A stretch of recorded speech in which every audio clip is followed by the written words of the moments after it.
మరిన్ని వివరాలు మా ఇన్పుట్ ఎడిటర్ పవన్ అందిస్తారు.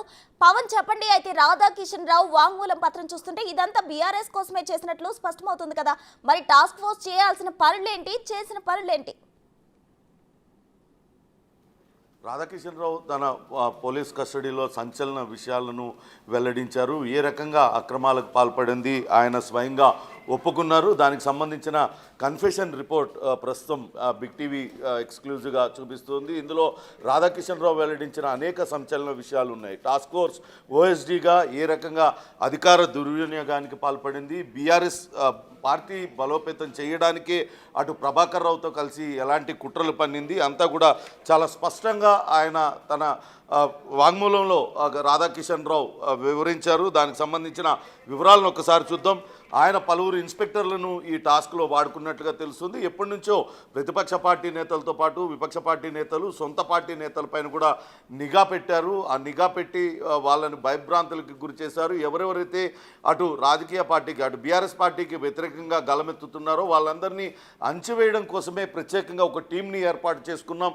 వీళ్ళందరూ కూడా రెగ్యులర్గా కలుస్తూ ఉండేవాళ్ళు. తదుపరి ఎటువంటి చర్యలు తీసుకోవాలి, ఎటువంటి స్టెప్స్ వేయాలనేది వీళ్ళందరూ కూడా తరచుగా సిగ్నల్, వాట్సాప్, ఇతర సామాజిక మాధ్యమాల్లో వాళ్ళందరూ కూడా మాట్లాడుకుంటూ ఉండేవాళ్ళంటూ ఆయన కన్ఫెషన్ స్టేట్మెంట్లో వెల్లడించారు. ఒకసారి మనం కన్ఫెషన్ స్టేట్మెంట్ కనుక చూసినట్లయితే, గుండు వెంకట్రావు అనే ఇన్స్పెక్టర్, ఆయన గతంలో ఎస్ఐబిలో పనిచేశారు.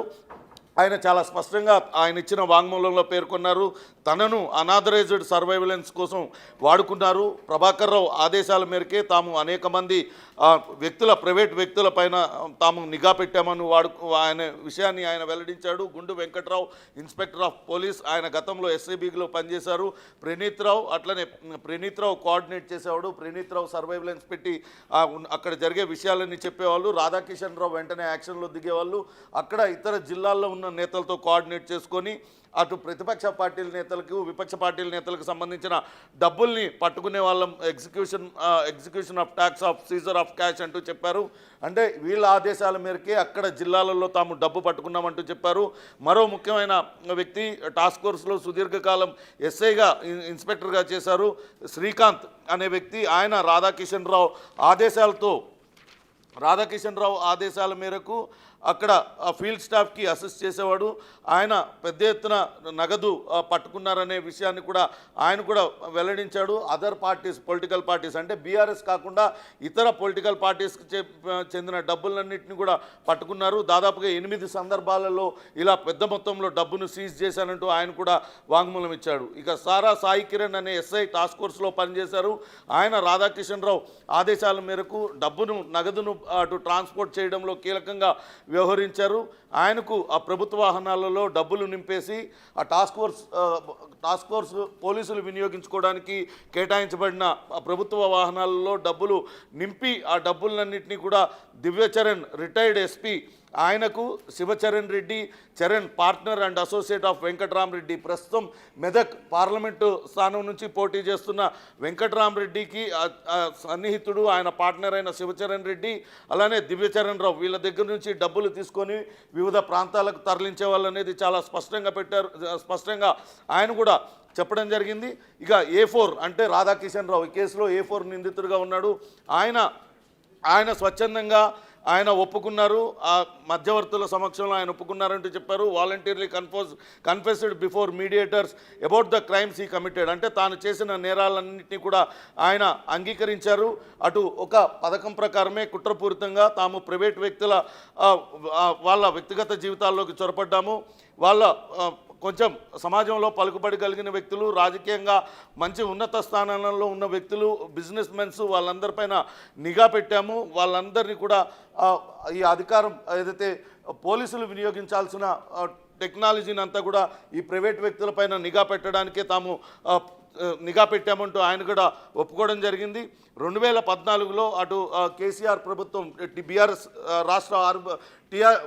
తెలంగాణ రాష్ట్ర ఆవిర్భావం తర్వాత అటు బీఆర్ఎస్ బలోపేతం కోసమే పనిచేశామనే దాన్ని కూడా వీళ్ళు వెల్లడించారు.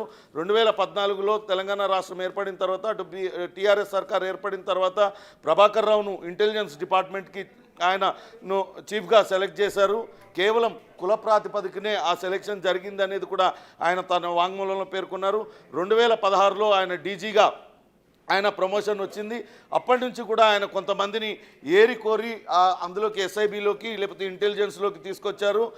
అందులో ఒకరు ప్రణీత్ రావు, నల్గొండ నుంచి ప్రణీత్ రావును, భుజంగరావు రాచకొండ నుంచి భుజంగరావును, అలానే సైబరాబాద్ నుంచి వేణుగోపాలరావు, తిరుపతన్న హైదరాబాద్ నుంచి వీళ్ళందరినీ కూడా కేవలం సామాజిక వర్గ పరంగానే వాళ్ళందరినీ ఒకటే సామాజిక వర్గం అనే నెపంతో వాళ్ళందరినీ తీసుకొచ్చారు. మరికొంతమంది వ్యక్తుల్ని అటు గతంలో ప్రభాకర్ రావుకి అత్యంత సన్నిహితంగా ఉన్న తిరుపతన్న, అట్లనే కొంతమంది గట్టుమల్లు లాంటి ఇన్స్పెక్టర్లను ఆ తర్వాత తీసుకొచ్చారు.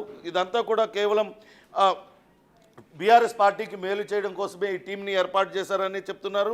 అయితే రాధాకిషన్ రావును అటు 2017లో టాస్క్ ఫోర్స్ డీసీపీగా వేశారు. కేవలం హైదరాబాద్ సిటీలో తమ పట్టు నిలుపుకోవడానికే ఇలా ఈ పోలీసు యంత్రాంగాన్ని మొత్తం కూడా వినియోగించుకున్నారని చెప్తున్నారు. అటు ప్రణీత్ రావు, వేణుగోపాలరావు, ప్రభాకర్ రావు, భుజంగరావు, రాధాకిషన్ రావు వీళ్ళందరూ కూడా తరచూ కలుసుకుంటూ ఉండేవాళ్ళు. వాళ్ళందరూ కూడా డిస్కస్ చేస్తూ ఉండేవాళ్ళు. ఎలా బీఆర్ఎస్ రూలింగ్ పార్టీని ఇంకా ఎలా బలోపేతం చేయాలి, అలానే మరోసారి అధికారంలోకి బీఆర్ఎస్ పార్టీ రావడానికి తగిన చర్యలు ఏం తీసుకోవాలంటూ కూడా వాళ్ళు తరచూ చర్చించుకుంటూ ఉండేవాళ్ళంటూ రాధాకిషన్ రావు తన కన్ఫెషన్ స్టేట్మెంట్లో పేర్కొన్నారు. గట్టుమల్లు గతంలో వెస్ట్ జోన్ టాస్క్ ఫోర్స్ ఇన్స్పెక్టర్గా 2 సంవత్సరాలు పనిచేశారు.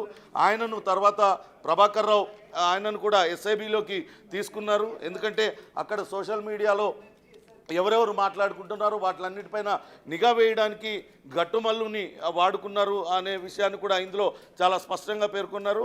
ఇంకా అటు రాధాకిషన్ రావు, అటు ప్రణీత్ కుమార్ ఆయనను ప్రత్యేకంగా ప్రభాకర్ రావు ఎంచుకున్నారు. ఎస్ఐబిలో ఒక కొత్తగా స్పెషల్ ఆపరేషన్ టీంను ఎస్ఐబిలో ఏర్పాటు చేశారు. Exclusively formed for the sole purpose of surveillance. కేవలం విపక్ష పార్టీ నేతలపైన నిఘా పెట్టడానికే దీన్ని ఏర్పాటు చేశారు. అటు పొలిటికల్ పార్టీస్, అందులో పార్టీలో కొంతవరకు రెబెల్స్గా ఉన్నవాళ్ళు, బీఆర్ఎస్ పార్టీలో రెబెల్స్గా ఉన్నవాళ్ళు, అట్లనే బీఆర్ఎస్కి పార్టీలో కొంత అసంతృప్తి వ్యక్తం చేస్తున్న వాళ్ళందరిపైన దీన్ని నిఘా పెట్టారనేది ఇందులో చాలా స్పష్టంగా మెయింటైన్ చేశారు. ఇదంతా కూడా ఎస్ఐబి రూల్స్కి విరుద్ధమైనప్పటికీ కేవలం బీఆర్ఎస్ పార్టీని బలోపేతం చేయడానికి, అటు బీఆర్ఎస్ సుప్రీమోకి ఎప్పటికప్పుడు సమాచారం అందించడానికి ఇట్లా ప్రత్యేకంగా టీం ఏర్పాటు చేశారు. ఎం ప్రభాకర్ రావు తనకు చాలా నమ్మకమైన వ్యక్తులతో ఒక టీంను ఫార్మ్ చేశాడు. అటు ప్రణీత్ రావు, వేణుగోపాలరావు, తిరుపతన్న, భుజంగరావు వీళ్ళందరితోనూ టీం ఏర్పాటు చేశాడు. ఖచ్చితంగా మూడోసారి పార్టీని విజయ తీరాలకు చేర్చి తీరాల్సిందేనంటూ వాళ్ళందరూ కూడా కుట్ర పన్నారు. 2023లో జరిగే ఎలక్షన్లో ఖచ్చితంగా మనం మూడోసారి బీఆర్ఎస్ పార్టీని అధికారంలోకి తీసుకురావాలి. అందుకోసమే అటు అపోనెంట్ పార్టీస్ అంటే విపక్ష పార్టీల నేతలకు సంబంధించి వాళ్ళ కుటుంబ సభ్యులు, వాళ్ళ అనుచరులు, వాళ్లకు సహాయ సహకారాలను అందిస్తున్న బిజినెస్ పర్సన్స్, అట్లనే బీఆర్ఎస్ పార్టీని విమర్శిస్తున్న వాళ్ళు వీళ్ళందరిపైన కూడా పూర్తి స్థాయిలో నిఘా పెట్టారు అంటూ ఆయన కన్ఫెషన్లో చెప్పడం జరిగింది. అయితే ఈయన రిటైర్ అయిపోయిన తర్వాత 2020లో ఆయన రిటైర్ అయిపోయారు రాధాకిషన్ రావు. కానీ తనకున్న ఇన్ఫ్లుయెన్స్ను ఉపయోగించి ఆయన తిరిగి అటు ఓఎస్డీగా పదవి బాధ్యతలు చేపట్టారు. 3 సంవత్సరాల పాటు 2023 వరకు ఆయన సిటీ టాస్క్ ఫోర్స్ హెడ్గా కొనసాగారని చెప్తున్నారు. మరొకసారి ఎక్స్టెన్షన్ కూడా ఆయన తెచ్చుకోగలిగారు. అటు ప్రభాకర్ రావు అండదండలతో, గత ప్రభుత్వం ముఖ్య నేతగా ఉన్న కేసీఆర్ అండదండలతోనే తాను తెచ్చుకున్నానంటూ చెప్తున్నారు. అయితే ప్రభాకర్ రావు ఆదేశాల మేరకు 2018లో జరిగిన ఎన్నికల్లో ప్రణీత్ రావు చాలా విషయాలు అటు రాధాకిషన్ రావుతో పంచుకున్నారు. వాళ్ళు వెంటనే అక్కడ ప్రణీత్ రావు ఇచ్చిన సమాచారం మేరకు అటు ప్యారడైజ్ వద్ద 70 లక్షల రూపాయలు, రాంగోపాల్పేట్ పోలీస్ స్టేషన్ పరిధిలో 70 లక్షల రూపాయలు సీజ్ చేశారు. అదంతా కూడా టీడీపీ నుంచి అప్పట్లో శేర్లింగంపల్లిలో పోటీ చేసిన ఆనంద్ ప్రసాద్, భవ్య సిమెంట్స్ ఆయనకు సంబంధించిన డబ్బును సీజ్ చేశామంటూ చెప్పారు. దుబ్బాక బై ఎలక్షన్ జరుగుతున్న సందర్భంగా 2020 సంవత్సరంలో అటు ప్రణీత్ కుమార్ మరొకసారి ఆయన నిఘా పెట్టి ఎవరు డబ్బులు తరలిస్తున్నారంటూ అక్కడ ఫీల్డ్ స్టాఫ్కి సమాచారం అందించారు. దాంతో అటు బేగంపేటలో ఓ చిట్ ఫండ్ కంపెనీకి సంబంధించిన ₹1 కోటి పట్టుకున్నారు. ఇవన్నీ కూడా బీజేపీ దుబ్బాక అటు అభ్యర్థిగా పోటీ చేస్తున్న రఘునందన్ రావుకు సంబంధించిన వ్యక్తులకు సంబంధించిన ₹1 కోటి పట్టుకోవడం జరిగింది. ఇక మునుగోడు బై ఎలక్షన్ సందర్భంగా అటు 2022 అక్టోబర్లో ప్రణీత్ రావు అటు ప్రభాకర్ రావు ఆదేశాల మేరకు మరోసారి పనిచేశాడు. ఇన్స్పెక్టర్ శ్రీనాథ్ రెడ్డి, అలానే శ్రీనాథ్ రెడ్డి, అటు గుంటా సాయి కుమార్ రెడ్డి, కుందే మహేష్, డి సందీప్ కుమార్, ఎం మహేందర్, అనూష్ రెడ్డి, వెన్నం భరత్, వీళ్ళందరినీ కూడా కోమటిరెడ్డి రాజగోపాల్ రెడ్డి సన్నిహితులు, వీళ్ళందరినీ పట్టుకొని వీళ్ళ దగ్గర నుంచి దాదాపుగా 3,50,00,000 రూపాయలు నగదును స్వాధీనం చేసుకుని వాటిలన్నింటినీ కూడా గాంధీనగర్ పోలీస్ స్టేషన్కి తరలించారు. మరోసారి 2023 అక్టోబర్లో అటు ప్రభాకర్ రావు ఆదేశాల మేరకు ప్రణీత్ కుమార్ ఆయన ఇచ్చిన ఇన్పుట్స్ మేరకు హనుమంత్ రెడ్డి, ప్రభాకర్ వీళ్ళిద్దరూ కూడా మహేష్ రెడ్డి అనే బిల్డర్ అసోసియేట్స్, ఏఎంఆర్ ఇన్ఫ్రా అనే సంబంధించి ఈయన కాంగ్రెస్ పార్టీ సపోర్టర్గా ఉన్నారు. వీళ్ళు ఇన్స్పెక్టర్ శ్రీకాంత్ని అక్కడ పెట్టడం ద్వారా 3,35,00,000 రూపాయల నగదును ఒక మీడియా సంస్థ భవనం దగ్గర స్వాధీనం చేసుకున్నారు. ఇక అక్టోబర్ 2వ వారంలో మరోసారి ప్రభాకర్ రావు ఆదేశాల మేరకు ప్రణీత్ కుమార్ అటు టాస్క్ ఫోర్స్ ఓఎస్డీగా ఉన్న రాధాకిషన్ రావుకు కొంత సమాచారం ఇచ్చారు. వెంటనే శ్రీకాంత్ అనే ఇన్స్పెక్టర్ని రంగంలో దించారు. 22 లక్షలు అక్కడ ఆయన పట్టుకున్నారు. రాజ్ కుమార్ అనే వ్యక్తి తార్నాకకు సంబంధించిన వ్యక్తి దగ్గర నుంచి పట్టుకున్నారు. ఇవన్నీ కూడా ఆయన స్వయంగా రాధాకిషన్ రావు తన కన్ఫెషన్లో వెల్లడించాయి. అదే రోజు మరొక సమాచారం ప్రకారం అటు ప్రణీత్ కుమార్ ఇచ్చిన సమాచారం మేరకు టాస్క్ ఫోర్స్ టీమ్స్ అన్నీ కూడా గడప నరేష్ అనే వ్యక్తిని పట్టుకొని అతని దగ్గర నుంచి 15 లక్షల రూపాయలు స్వాధీనం చేసుకున్నారు. అక్టోబర్ 2వ వారం 2023 ఎస్ఐబి వాళ్ళు ఇచ్చిన ఇన్ఫర్మేషన్ మేరకు అటు 49 లక్షల రూపాయలు కంజల్ మాలిక్ అనే వ్యక్తి దగ్గర నుంచి హిమాయత్ నగర్లో స్వాధీనం చేసుకొని వాటిని కూడా నారాయణగూడకు తరలించారు. ఇలా పలు సందర్భాలలో ప్రణీత్ రావు వీళ్ళకి సమాచారాలు ఇస్తూ ఉన్నాడు. వాటినన్నింటినీ కూడా వెంటనే టాస్క్ ఫోర్స్ ఆధ్వర్యంలో రాధాకిషన్ రావు ఆదేశాల మేరకు టాస్క్ ఫోర్స్ ఇన్స్పెక్టర్లు ఎక్కడికక్కడ విపక్ష పార్టీల నేతలకు వాళ్ళకి సహకరిస్తున్న వాళ్ళందరికీ వాళ్ళపైన దాడులు చేసి డబ్బులు పట్టుకున్నారంటూ చెప్తున్నారు. ఇక 2023 అక్టోబర్లో రాధాకిషన్ రావు ఆదేశాల మేరకు అటు సెంట్రల్ జోన్ టాస్క్ ఫోర్స్లో ఎస్ఐగా పనిచేస్తున్న సాయి కిరణ్ భారీగా నగదును అక్కడి నుంచి ట్రాన్స్పోర్ట్ చేశాడు. ట్రాన్స్పోర్ట్ చేయడానికి ఆయనను వాడుకున్నారు. తీసుకున్న వేరు చోటు నుంచి తీసుకున్న వాహనాలన్నింటినీ కూడా దివ్యచరణ్ రావు రిటైర్డ్ పోలీస్ ఆఫీసర్, ఆయన ప్రస్తుతం అటు హైదరాబాద్లో ఉన్న ఒక కార్పొరేట్ ఆసుపత్రిలో పనిచేస్తూ ఉన్నారు. ఇక్కడ స్పష్టంగా పేర్కొన్నారు యశోద హాస్పిటల్లోనే ఆయనకు 2 సార్లు డబ్బులు ఇచ్చారు. మొదటిసారి అటు రాధాకిషన్ రావు ఆదేశాల మేరకు సాయి కిరణ్ ఎస్ఐ ఆయన దివ్యచరణ్ రావుని కలిశారు. దివ్యచరణ్ రావు చెప్పినట్లుగా రాణిగంజ్ వద్దకు వెళ్ళి అక్కడ 1 కోటి రూపాయలు కలెక్ట్ చేసుకున్నారు. వెంటనే దాన్ని తీసుకొచ్చి సోమాజిగూడ సికింద్రాబాద్ యశోద హాస్పిటల్లో దివ్యచరణ్ రావుకి అందించారు. రెండోసారి సాయి కిరణ్ మరోసారి దివ్యచరణ్ రావుని కలిశారు. అక్కడి నుంచి దివ్యచరణ్ రావు ఇచ్చిన మరో వ్యక్తితో కలిసి అటు అఫ్జల్గంజ్కి వెళ్ళారు. అక్కడ నుంచి 1 కోటి రూపాయలు తీసుకొచ్చి దివ్యచరణ్ రావుకు మలక్పేట్ యశోద హాస్పిటల్లో ఇచ్చారు. అంతేకాకుండా అటు రాధాకిషన్ రావు ఆదేశాల మేరకు సాయి కిరణ్ ఈ డబ్బునంతా తీసుకొని రిటైర్డ్ ఐఏఎస్ అధికారి, ఇప్పుడు ప్రస్తుతం మెదక్ జిల్లా పార్లమెంటు స్థానానికి పోటీ చేస్తున్న వెంకట్రామరెడ్డి, ఆయన గతంలో ఎమ్మెల్సీగా ఉన్నారు. ఆయన దగ్గరికి ఆయన డబ్బుకు సంబంధించి ఎస్కాట్గా వ్యవహరించారు. ఒక కొత్త ఐఫోన్ను ఇవన్నీ కూడా ఈ ట్రాన్స్పోర్ట్ చేయడం కోసం సాయి కిరణ్కు ఒక కొత్త ఐఫోన్ను సిమ్ కార్డ్ని సాయి చరణ్ రెడ్డి అనే వ్యక్తి ఈయనకు అందజేశాడు.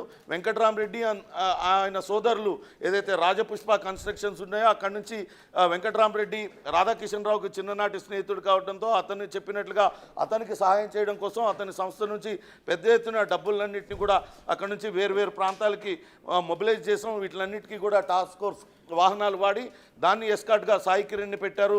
ఈ మనీ అంతా కూడా నవంబర్లో పెద్ద ఎత్తున తరలించామనే వాంగ్మూలాన్ని ఇచ్చారు. అయితే అటు సాయి కిరణ్కు ఆదేశాలు జారీ చేశారు.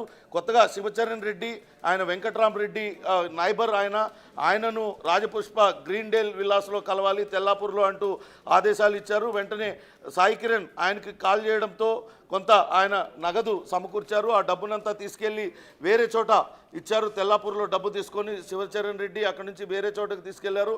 ఇదంతా కూడా తర్వాత అర్థమైంది. తాను ఎన్నికలకు సంబంధించిన నగదును బదిలీ చేస్తున్నాను, కానీ తాను చెయ్యనేను ఇట్లాంటి పనినంటూ ఆయన రిఫ్యూజ్ చేశారు. దానికి తీవ్రస్థాయిలో అతన్ని ఒత్తిడి తీసుకొచ్చారంటూ సంచలన విషయాలను అయితే పెట్టారు.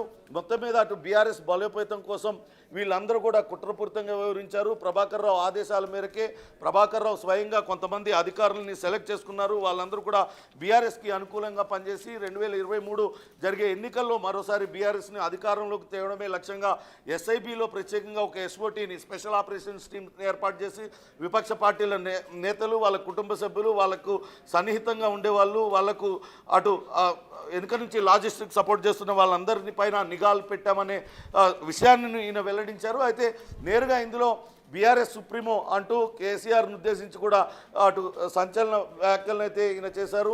ఆయన ఆదేశాల మేరకే, ఆయన కనుసరణలోనే ఇదంతా జరిగిందనేది రాధాకిషన్ రావు ప్రస్తుతం అయితే చెప్తూ ఉన్నారు.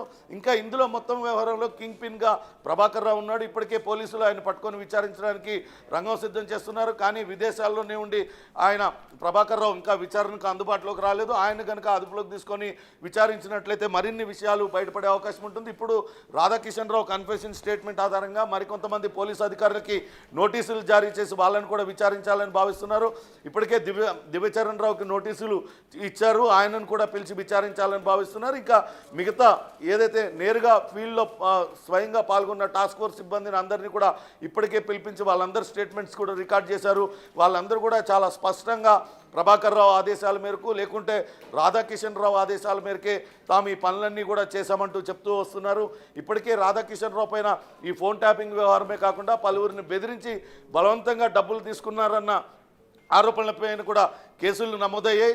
దానికి సంబంధించి కూడా విచారణ జరిగే అవకాశం ఉంది. రాధాకిషన్ రావును మరోసారి తమ కస్టడీకి ఇవ్వాలంటూ ఇప్పటికే బంజారాహిల్స్ పోలీసులు అటు కోర్టులో పిటిషన్ దాఖలు చేశారు. దానిపైన కూడా కోర్టు తీర్పు వచ్చిన తర్వాత తిరిగి మరోసారి ఆయన కస్టడీ తీసుకొని విచారిస్తే మరిన్ని సంచలన విషయాలు వెలుగు చూస్తాయి అనే అభిప్రాయం అయితే కనపడుతుంది. Thank you Pawan.